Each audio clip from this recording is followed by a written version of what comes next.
1877, na makilala ni Rizal ang isang dilag sa may ilog ng Palid sa Los Baños, Laguna. Si Rizal ay 16 na taon pa lamang noon, nang siya ay humanga kay Julia.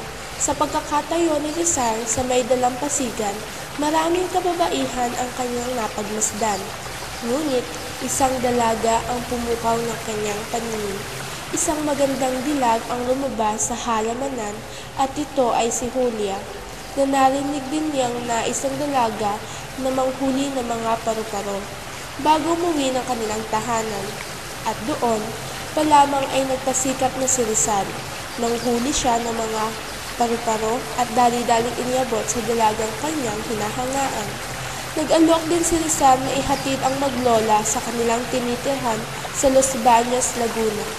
Ngunit, tulad ng ibang kabataan, ang paghanga ni Rizal para sa dalaga ay napawi rin nang makilala niya ang isang babaeng taga-Lipa, Batangas.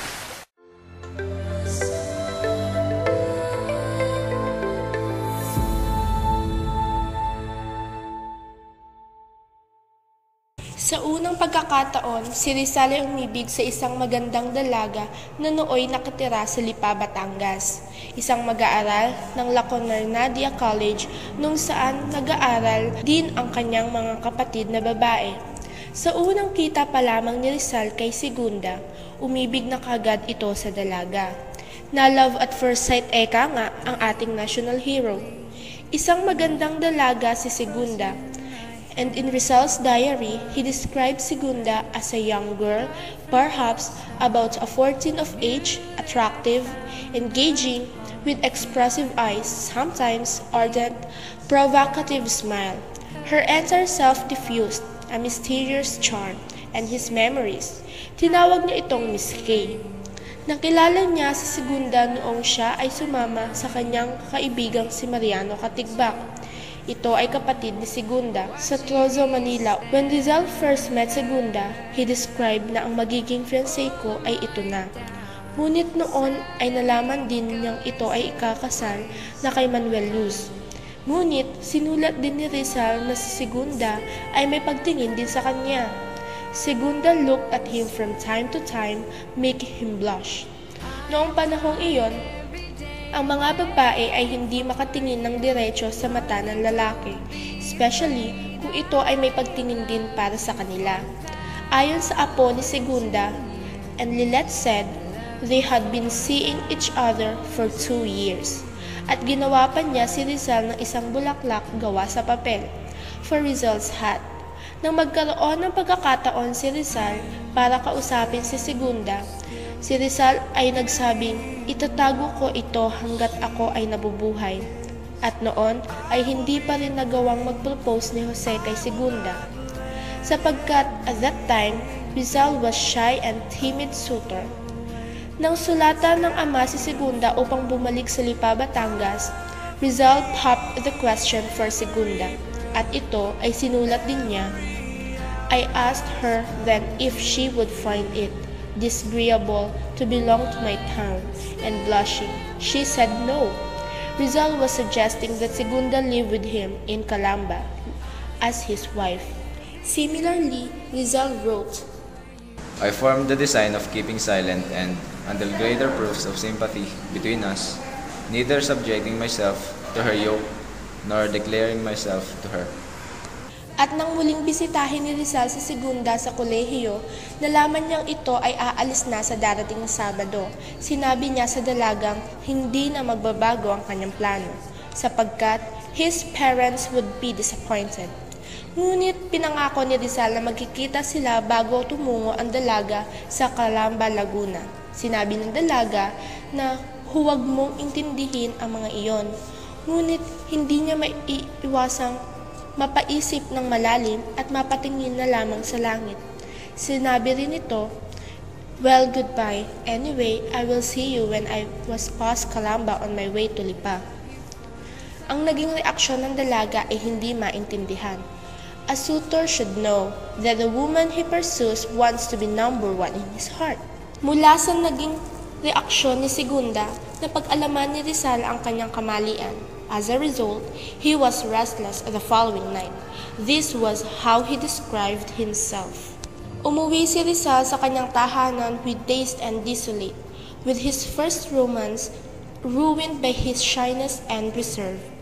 Para subukang kalimutan ang nararamdaman, to cheer himself up, inubos na lang ni Rizal ang oras sa kanyang mga kaibigan at inaliw ang sarili.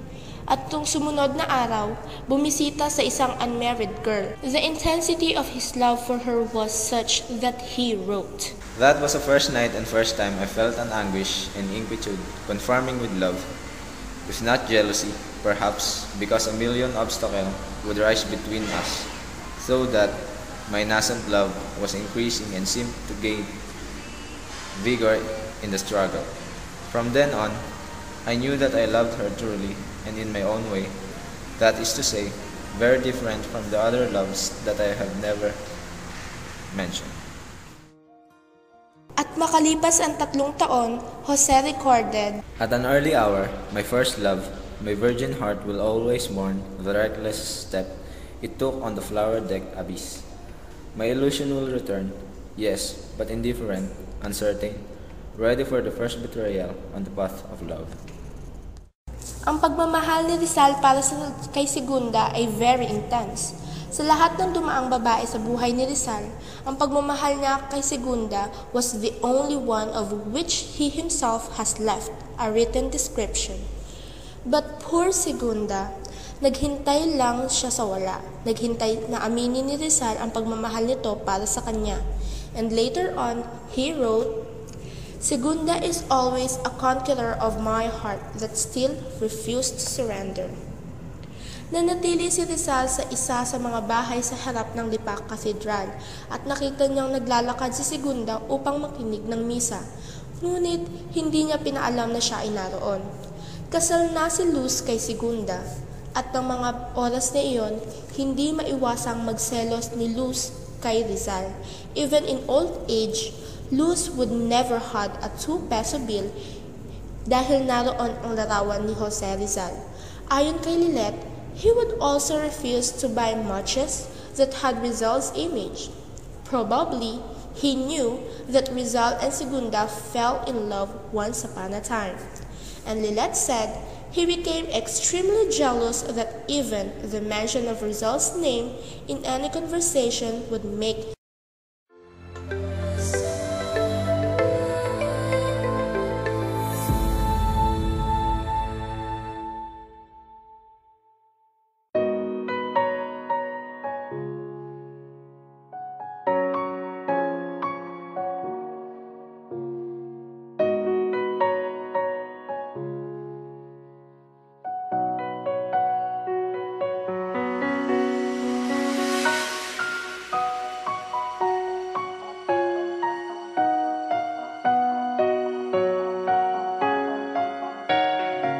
Si Margarita ay taga-Pakil, Laguna. Siya ay binansagang Binibining L. Siya ay may kayumangging kulay at kaakit-akit na mga mata. Unti-unting namatay rin ang pag-ibig ni Rizal dito dahil masyadong mataas ang batayan ni Gomez.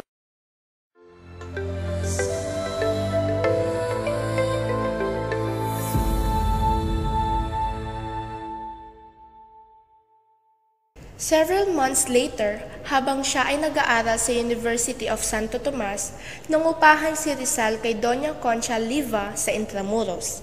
At sa katabing pinto ay nakatira ang mag-asawang si Kapitan Juan at Kapitan Sanda E. Valenzuela mula sa pagsanhan. At sila ay may anak na dalaga na nagngangalang Leonor Valenzuela. Ang estudyante ng medisinang si Rizal ay welcome na welcome sa bahay ng Valenzuela family because of his clever sleight of hand tricks. Niligawan agad ni Rizal ang dalagang si Leonor. Ito ay pinadadalan niya ng mga sulat na gamit ang invisible ink. Ito ay ginagawa ni Rizal sa pamamagitan ng tubig at asin. Tinawag niyang orang ang dalaga. At binabasa ng dalaga ang mga sulat ni Rizal sa kanya gamit ang lampara. Ngunit itinigil din ni Rizal ang panunuyo sa dalaga dahil sa alaala ni Segunda at sa huli nilang pagkikita, nagpaalam si Rizal kay Leonora before he left for Spain.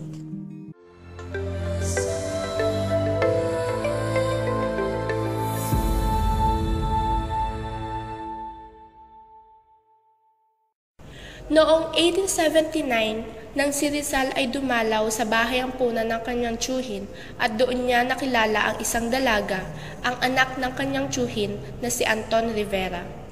Ito ay nilarawan niya bilang isang tender as a budding flower with kindly wistful eyes. Sa makatuwid, sila ay magpinsan ni Dr. Jose Rizal. Ngunit, ganun pa man, si Leonor Rivera ay naging katipan ni Rizal sa loob ng 11 years. Noon ay hindi kino-question ang relasyon kahit magpinsan pa ang dalawang nagmamahalan. Ngunit naging problema ng dalawa ang ina ni Leonor, sapagkat naging tutol ito sa relasyon ni Leonor at Jose Rizal. Para maitago ito, si Rizal ay tinawag si Leonor bilang Taymis. At sinabing si Rizal ay makabayan, kaya nang si Rizal ay nalayo, agad namang sinuhulan ni Doña Silvestre ang kartero ng dagupan upang ang lihim ni Rizal kay Leonor ay kunin at ang liham naman ni Leonor kay Rizal ay hindi dumating sa isa't isa. Ngunit naging ganun man ang nangyari, ang pagmamahal ni Leonor kay Rizal ay nanatili. At doon, ay ginamit ni Doña Silvestre ang pagiging masunuring anak ni Leonor. Kinausap niya ito na tanging hangad niya ay ang kabutihan nito para sa mga mangyayari. Kaya pumayag si Leonor na magpakasal kay Henry Caping, ngunit sa 3 kondisyon. Una, hindi na siya aawit. Pangalawa, hindi natutugtog ng piano. At ang huli ay ang isasara ang piano at hindi na muling gagamitin hanggat siya ay nabubuhay. At nang si Leonor ay ikasal kay Henry Caping, sila ay nagkaroon ng anak. At makalipas ang 2 taon, si Leonor ay namatay. At ang sinasabing tunay na dahilan ng kanyang kamatayan ay ang kanyang tunay na pag-ibig. Si Leonor ay nilarawan ni Rizal at ginamit bilang si Maria Clara sa kanyang nobela.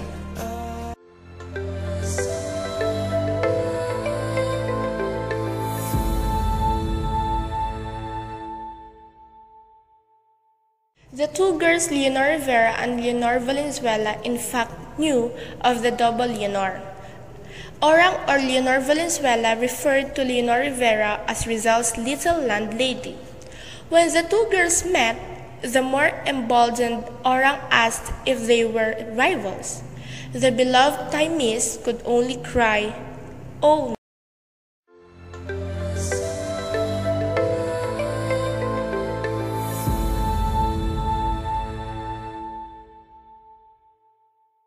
Nakilala ni Rizal si Jacinta Labarda Laza, kilala sa tawag na Binibining L.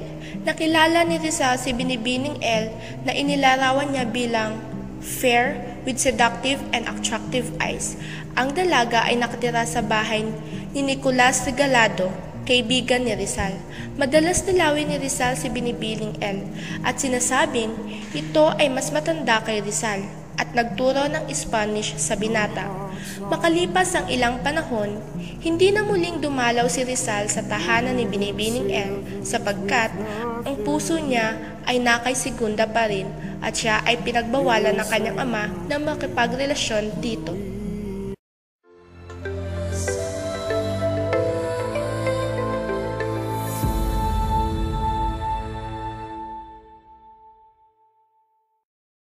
Nang si Rizal ay tumungo sa Madrid, doon niya nakilala ang isang dalaga na magpapahanga sa kanya at aalayan niya ng tula.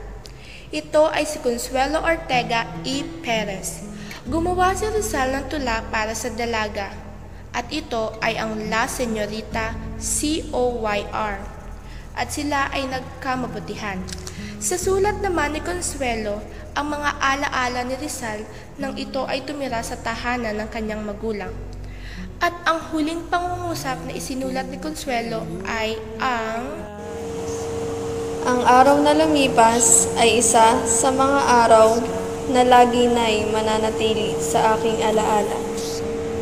Ngunit nahinto rin ang suyuang ito dahil napagtanto ni Rizal na may gusto kay Consuelo ang kanyang kaibigan na si Eduardo Dilete at ang pangalawang dahilan ay ang katapatan niya kay Leonor Rivera, and still hoping that one day she would reconcile with her and the love which was cooled for a time would be rekindled.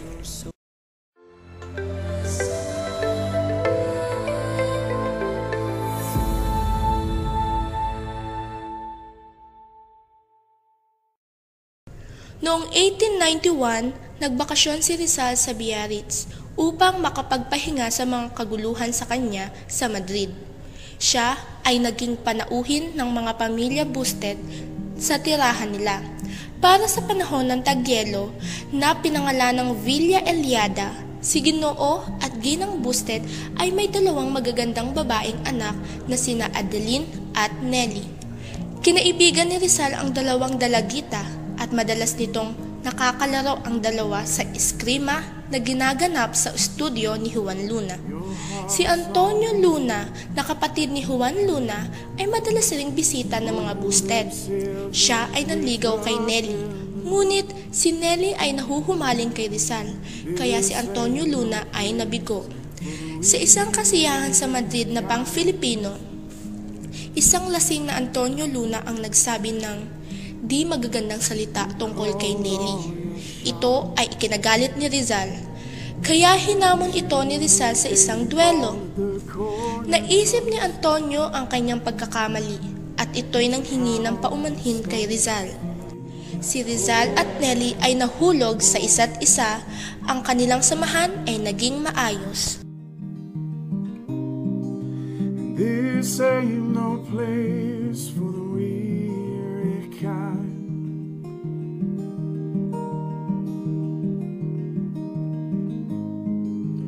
This ain't no place to lose your mind.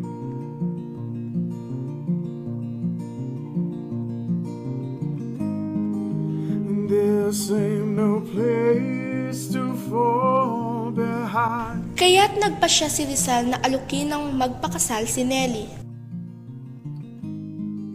Pick up your crazy heart and give it one last try. Ngunit ang pagpapakasal ay hindi natuloy dahil tumanggi si Rizal sa kondisyon na ibinigay ni Nelly na si Rizal ay magpalit ng relihiyon.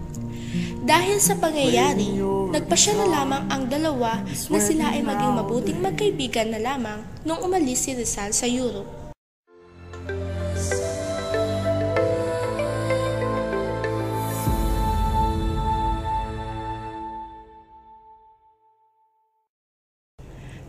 Nagsimula ang pag-iibigan ni Rizal at Seiko nang lumipat si Rizal sa legasyon ng Espanya sa Azabu, distrito ng Tokyo. Nakita ni Rizal ang isang magandang babae na nagdaan sa harap ng gate ng legasyon. Hindi alam ni Rizal kung paano makikilala ang babae, kaya ito ay nagtatanong sa mga empleyado sa legasyon. At isang hardinero ang nagsabi ng pangalan ng babae at sumunod na araw ay hinintay ni Rizal si Seiko. Siya ay nagpakilala at tinanggal ang sombrero sapagkat ito ay kaugalian ng mga Aleman. Dahil may pagkamahiyain si Rizal at may pagkamahina sa Nipongo, tinulungan siya ng hardinero na magpakilala at sinabi ng hardinero na si Rizal isang manggagamot galing sa Maynila at bisita ng legasyon. Agad namang humanga si Seiko kay Rizal sa pagiging maganito at hindi marunong sa Nipongo ay pinilit pa rin ito ang magpakilala, kaya ang ginawa ni Seiko ay nagsalita ng wikang Pranses at Ingles. At simula noon ay madalas na silang magkita at tinawag ni Rizal si Seiko bilang Osei-san. Madalas silang mamasyal at sinabing ang nagbuklod sa kanila ay ang sining. Nakita rin ni Rizal kay Seiko ang hinahanap niya sa isang babae. May hinhin, maganda, kabigha-bighani at matalino. Ang nagustuhan naman ni Seiko kay Rizal ay ang pagiging maginoo, may dignidad, matapang at maraming talento. Bukod sa magkasintahan sila, naging tutor din ni Rizal si Seiko sa Nipongo at gumagabay sa kanya sa pag-oobserba sa mga village at shrine sa Tokyo. Doon na sana titira si Rizal pagkat bibigyan siya ng trabaho sa legasyon. Ngunit, mas pinili pa din niya ang kanyang misyon sa pagpapalaya sa Pilipinas. Bago siya umalis, ay sumulat siya sa kanyang diary.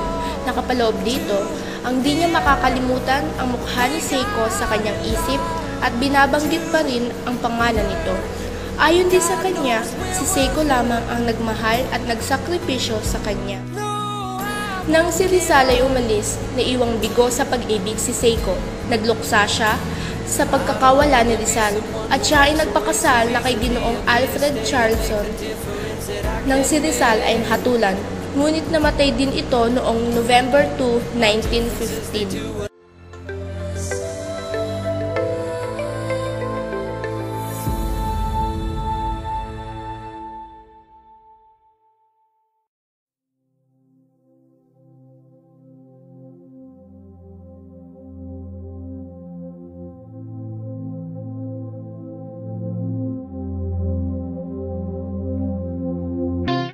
Noong May 1888, bumisita si Rizal sa London, panandalian, at tumira sa bahay ng pamilya Becket na kinabibilangan ni Ginoo at Ginang Becket.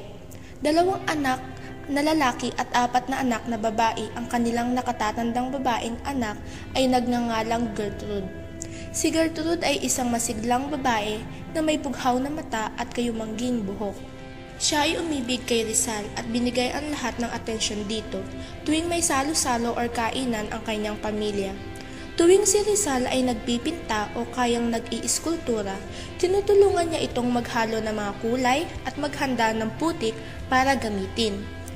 Nagustuhan ni Rizal ang pakisama at pakitungo ni Gertrude. Di kalaunan ay sila rin ay nagkaibigan na. Tinatawag siya ni Rizal sa pangalang Getty, at ang tawag naman ni Gertrude kay Rizal ay Petty.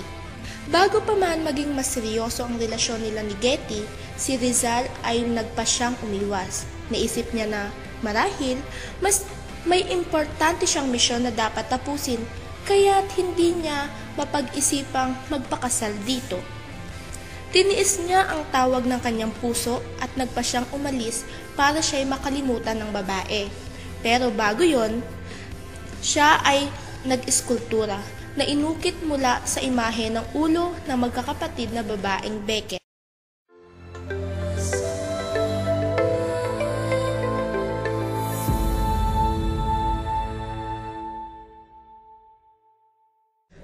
Noong January 28, 1890, si Rizal ay tumungong Brussels, Belgium. Siya ay nagtagal doon at siya ay nangupahan. Ang ginang na may-ari ng kanyang inuupahang bahay ay may pamangkin na pinangalan ng Suzanne Jacobi at sila ay nagkakilanlan. Si Suzanne ay nabighani sa karisma at pagiging galante ni Rizal at ito'y kanyang pinakasamahan. Naisip ni Rizal na maaari niyang landiin ang babaeng si Suzanne dahil ang kanyang iniibig na si Leonor ay malayo naman. At si Rizal ay mapag-isang lalaki sa isang kakaiba at banyagang bansa. Ngunit naisip niya na hindi niya kayang lokohin si Leonor Rivera.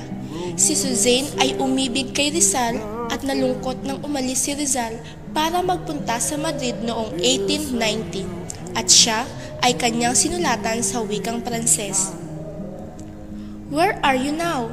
Do you think of me once in a while? I am reminded of our tender conversations, reading your letter, although it is cold and indifferent. Here in your letter, I have something which makes up for your absence. How pleased I would be to follow you, to travel with you, who are always in my thoughts. You wish me all kinds of luck, but forget that in the absence of a beloved one, a tender heart cannot feel happy. 1,000 things serve to distract your mind, my friend. But in my case, I am sad, lonely, always alone with my thoughts. Nothing, absolutely nothing relieves my sorrow. Are you coming back? That's what I want and desire most ardently. You cannot refuse me. I do not despair, and I limit myself to murmuring against time which runs so fast when it carries us toward a separation, but goes so slowly when it's bringing us together again. I feel very unhappy thinking that perhaps I might never see you again. Goodbye. You know, with one word you can make me very happy. Aren't you going to write to me?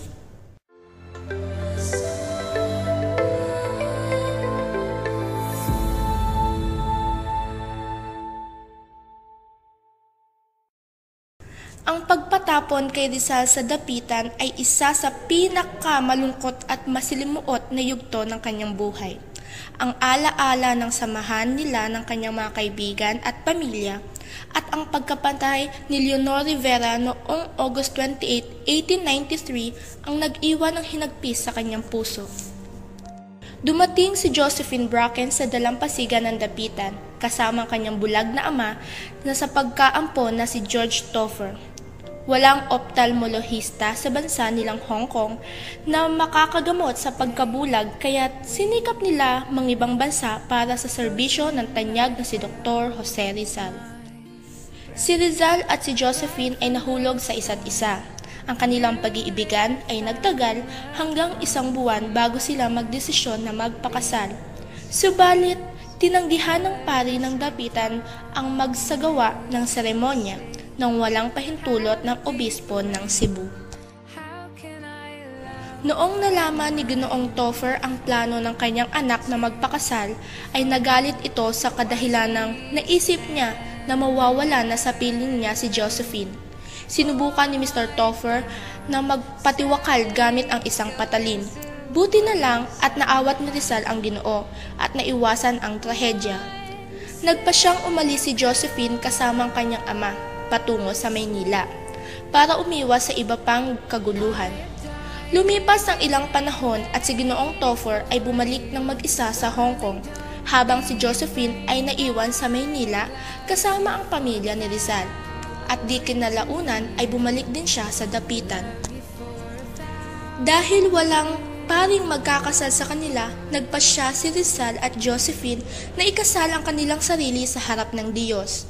Namuhay bilang mag-asawa sina Rizal at Josephine sa dapitan. At noong 1896, si Josephine ay nabuntis.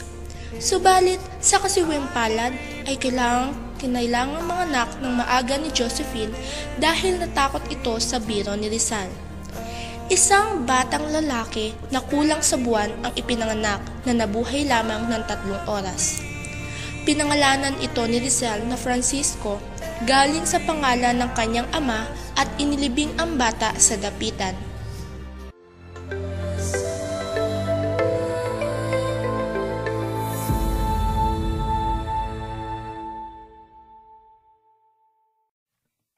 Ang tunay na pag-ibig ni Rizal ay walang iba kundi ang kanyang bansang Pilipinas. Hindi siya maaring mapunta sa kahit kaninong babae o pamilya dahil siya ay nakatadhana sa mas magiting na bagay.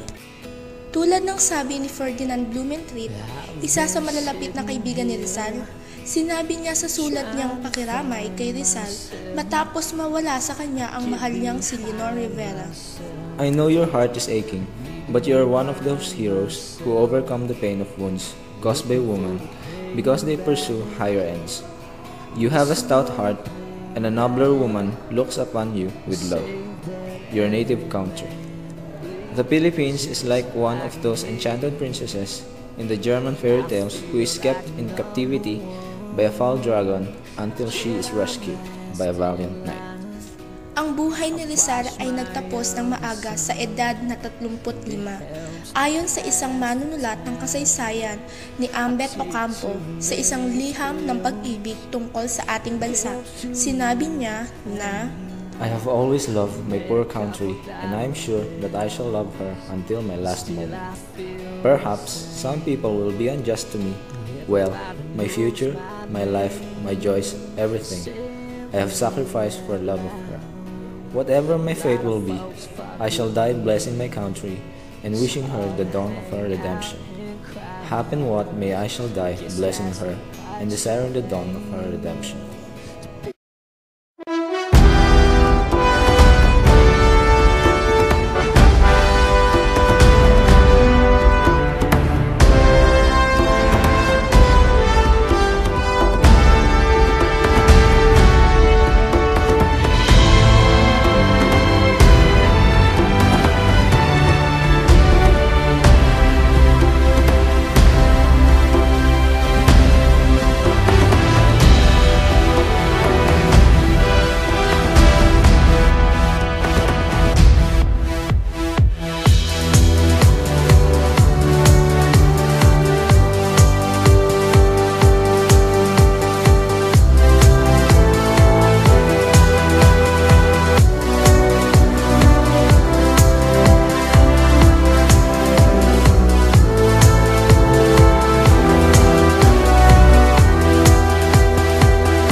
This one's for you and me, living out our dreams.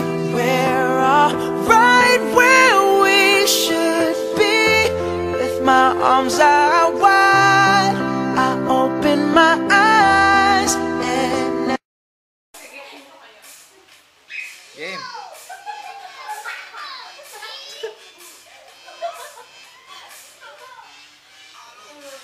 Nasa ka tumingin na sa...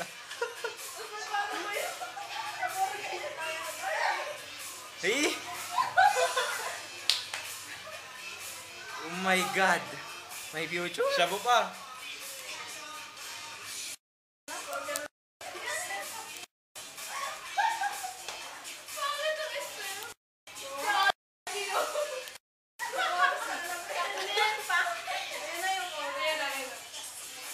Hello, ba't na? hindi, abot yan.